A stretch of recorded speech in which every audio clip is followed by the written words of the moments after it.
My own family texted me, "We need distance from you. Please stop contacting us completely." No call, no pause to breathe. Just a cold sentence lighting up my screen like a warning flare. I stood there in my tiny apartment, the silence louder than any argument we'd ever had. And instead of begging, instead of breaking, I typed back the calmest line I've ever written. They had no idea what that moment would cost them. Before I tell you the rest, hit like and drop your city so I know who's listening on the other side of this mess. My name is Maeve Whitlock, and for most of my life, I've been the kind of person people handed problems to like spare coats quietly, automatically, without asking whether I could carry the weight. I work in payroll at a medical facility here in the city, a job built on order and precision. Two things I've clung to for years. My apartment reflects that soft lighting, clean counters, receipts filed by color in a drawer that sticks a little when it's humid. Nothing fancy, just stable. And stability in my family has always meant one thing I pay. My mother, Linda, loves to say family helps family. She usually says it when she's standing near the sink towel in hand doing that thing where she sighs instead of finishing her sentences. My father, Robert, prefers something more pointed lectures about loyalty duty, how he didn't raise me, to nickel and dime blood. If his voice tightens, it means I'm expected to cover whatever bill is floating in the background. And then there's my sister Nora. She's younger by 3 years, louder by a lifetime. Growing up, she always knew how to make herself the center of a room. New jackets, new hair, new drama. She calls me banker girl, half joke, half weapon, fully convenient when she needs a security deposit or a refill on her car payment. And every time I tried to say no, the family chorus chimed in, "Don't be dramatic, you know she can't do it alone, you know you're the responsible one." Even the extended family played along. Our group chat was a constant stream of updates, photos, memes, complaints, until money came up. Then suddenly, every voice sharpened, reminding me how much my parents had given, how much Nora deserved a break, how I shouldn't make things awkward. It never mattered that they didn't know my budget or the knots I tied myself into each month to keep everyone afloat. In all of this noise, the only person who never took advantage of me was my Uncle Grant. He runs a small moving service across town, the kind of job that gives you strong hands and a quiet read on people. He never asked for anything, never hinted, he just watched.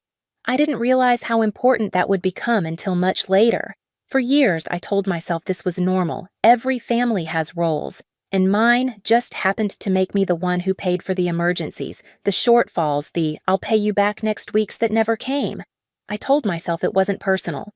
But every time I opened my banking app, every time I watched my own plans shrink so theirs could grow something small inside me, tightened. And then came the night everything tipped, the night that text arrived, the one that felt less like a message and more like a door slamming. The days leading up to that message felt strange in a way I didn't have language for at the time. Small shifts, little stings, moments that should have rolled off me, but instead settled under my skin like grit. It started with Nora, as it usually did. She showed up at my parents' place in a brand new coat tags still creased into the fabric and immediately started talking about the safer apartment she was eyeing across the city. She didn't look at me when she said it. She didn't have to. "You'll cover the deposit, right?" she asked, scrolling her phone voice casual like ordering takeout. I said no. Not loudly, not angrily, just a steady no I'd practiced in the bathroom mirror. My mother, Linda, froze with a dish in her hand. My father, Robert, sucked in a slow, disappointed breath. That was all it took. The room shifted, the air changed, and suddenly I was the selfish one again. Nora didn't even flinch. "Come on, banker girl," she said, smiling like she was in on a joke I didn't get. "It's not that deep." I left early that night, sat in my car with the heater ticking, and wondered why a simple boundary felt like a crime.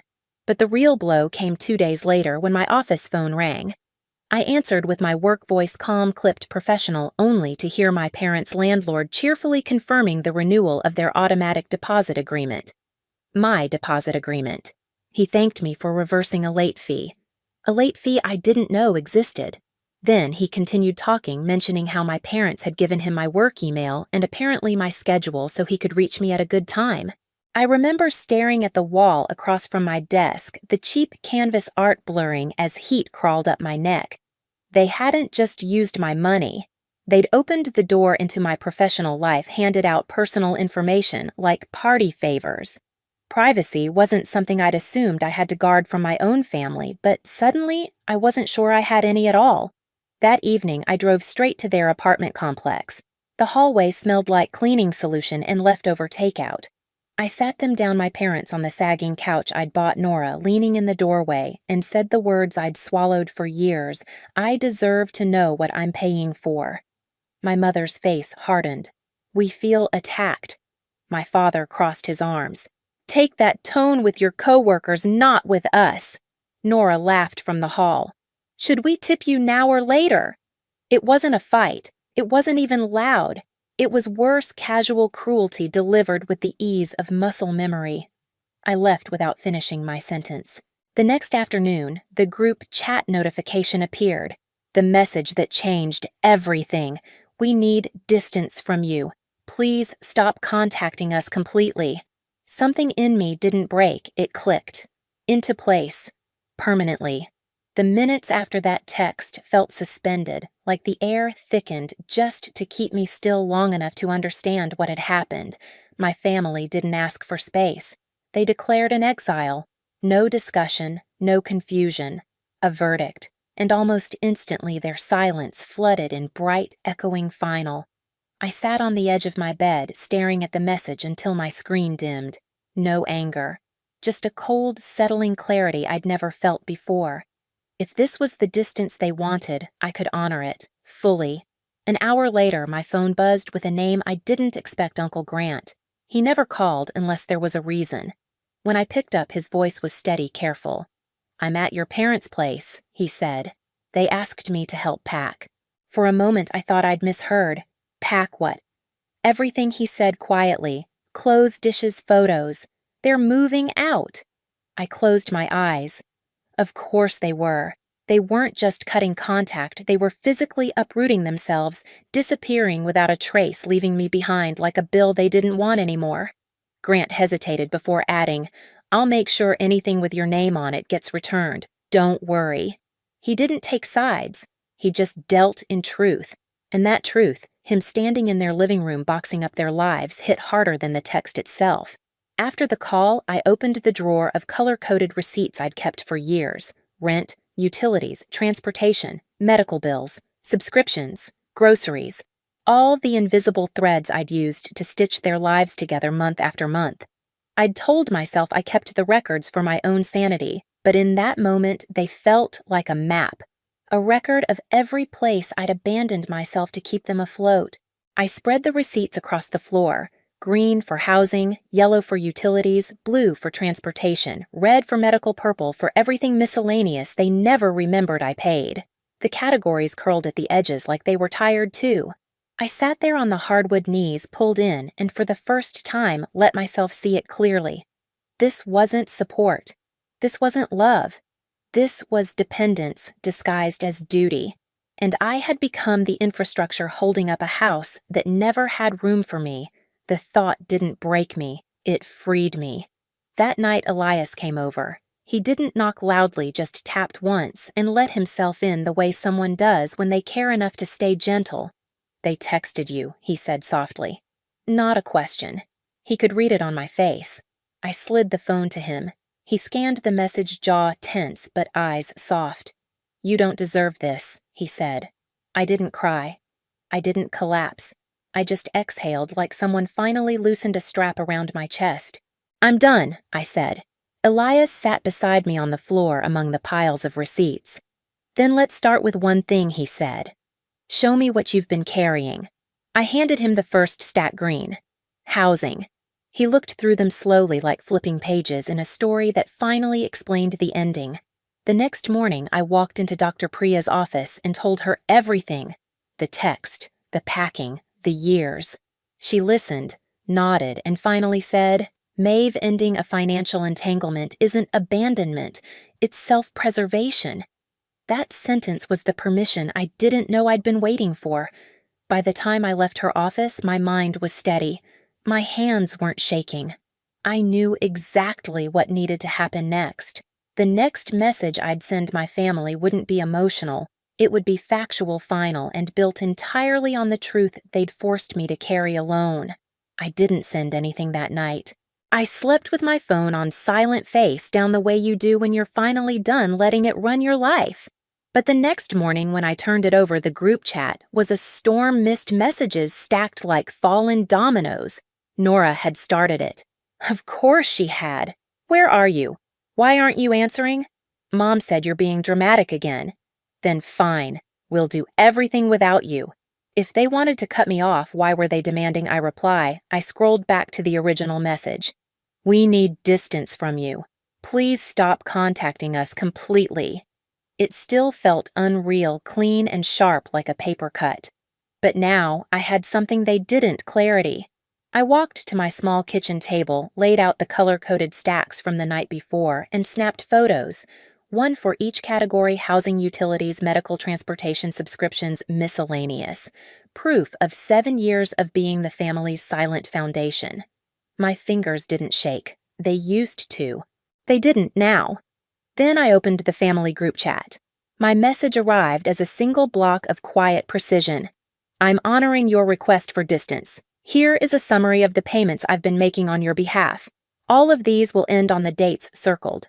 Please transfer the leases and accounts into your own names within the next 30 days. I attached the photos, one by one. Send, send, send. And then I added the line I knew would finally make them stop pretending they didn't understand what I contributed. Of course, I'll cancel my direct deposits first thing. For 2 minutes, silence. I imagined their screens lighting up, their eyes darting across numbers, dates, totals they had never once bothered to ask about. Then the panic began. Mom! Maeve, what is this supposed to mean? Dad money is not the same as family. Don't weaponize it. Nora, you're sick. You did this to humiliate us. Aunt Marla chimed in. Then a cousin. Then the cousin's spouse. Little gray typing dots swarmed the screen like gnats. Mom again. We meant distance from your attitude, not from you. I typed back. Your message said stop contacting you completely. I'm honoring it. Dad sent a long paragraph. No punctuation. All fury. After everything we did for you growing up, this is the thanks we get. We trusted you with our bills because we thought you understood family better than this. I didn't bother responding to the guilt trip. I'd heard it for years in 100 variations. Nora switched tactics. I can't afford to move right now. I'll be in a dangerous area. Are you happy if something happens to me? I stared at the message, breath steady. Emotional blackmail, their favorite tool. I hope you stay safe, I wrote, but I'm not responsible for your lifestyle. Silence. Then Mom called. Then Dad. Then Nora. Call after call, each one ringing out on my screen until I hit Do Not Disturb. They wanted a reaction. I wasn't giving them one. An hour later, a new message appeared, not in the group chat, but privately. Grant. I'm dropping off a few boxes tonight, he wrote. Stuff that belongs to you. They didn't open them. I paused. Belongs to me. When he arrived that evening, he stood in my doorway holding 3 neatly stacked boxes, his jacket dusty from moving furniture. They tried to rush me, he said. Told me not to bother with anything that wasn't theirs. But I saw your name on a few things. He set the boxes down gently. Inside, unopened kitchen towels, a blender still in its packaging, a router they'd never installed. Things I'd bought for them, tiny attempts to make their life easier, pushed aside, forgotten, still taped shut. Grant watched me take it in. You did a lot more for them than they ever admitted, he said. Don't let them twist this. I felt something twist in my chest anyway, grief, I think. Not for losing them, but for finally seeing the truth without the filter of obligation. When Grant left the group, chat exploded again. Mom, how could you let Grant see our private business, Dad? We will never forgive you for embarrassing us like this. Nora, I hope you're proud. You ruined everything. I typed nothing. I placed my phone on the counter and poured myself a glass of water instead. I drank it slowly, deliberately, quietly. 10 minutes passed before the messages changed tone. Anger to pleading just as predictable as tides. Mom, please don't do this. Your father isn't sleeping. Dad, I worked my whole life. You owe me respect. Nora, if you stop paying the phone plan, how am I supposed to call work or get help? I responded only once. I'm not discussing money anymore. Another pause. Then the long-held family pattern cracked open in front of me like an egg dropped on tile. Nora, again, I just don't understand why you're so cold now. I answered, You told me not to contact you. I'm simply doing what you asked. This time, no one replied. The quiet stretched long enough for me to hear the hum of my refrigerator, the soft thud of footsteps from the apartment above mine. Real sounds, present sounds, my own life resurfacing. But the peace didn't last long. At midnight, the group chat lit up again, extended family joining now. Aunt Marla. We never expected this from you, Maeve. Cousin Blair. This is extreme. You could have handled it better. Another cousin family sacrifices for each other. Why can't you? I didn't respond. I uploaded a simple document instead. Budget templates, renters' aid resources, contact numbers for utility providers, general tools to help them stand on their own feet. At the bottom, I wrote, You're capable. You always have been. No noise followed. Just a stillness so complete it felt like stepping out of a storm into a quiet hallway.